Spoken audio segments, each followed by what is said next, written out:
বন্ধ দুয়ার খুলল আল আকসার। ইরান ইসরায়েল যুদ্ধবিরতির পর অবশেষে অবরোধমুক্ত হল মুসলিমদের প্রথম কিবলা। গত রমজান আর পবিত্র ঈদেও যেখানে ছিল নিস্তব্ধতা, আজ সেখানে মুসল্লিদের ঢল। টানা ৪০ দিন পর কিভাবে খুলে দেয়া হলো এই মসজিদ? বিস্তারিত থাকছে আমাদের আজকের বিশেষ প্রতিবেদনে। দীর্ঘ ৪০ দিন পর উন্মুক্ত হল আল আকসা, মুসল্লিদের চোখে আনন্দের অশ্রু, নিজস্ব প্রতিবেদক শব্দ। ২৪ টিভি।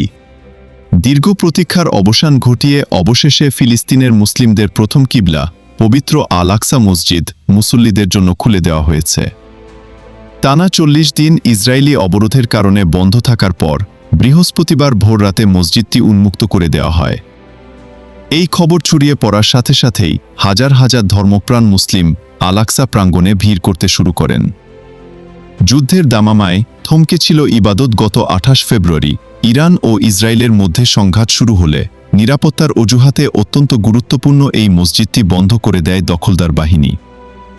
এই দীর্ঘ সময়ে জেরুজালেমের মুসলিমরা পবিত্র রমজান মাস তো বটেই, এমনকি ঈদুল ফিতরের নামাজও আল আকসায় আদায় করতে পারেননি।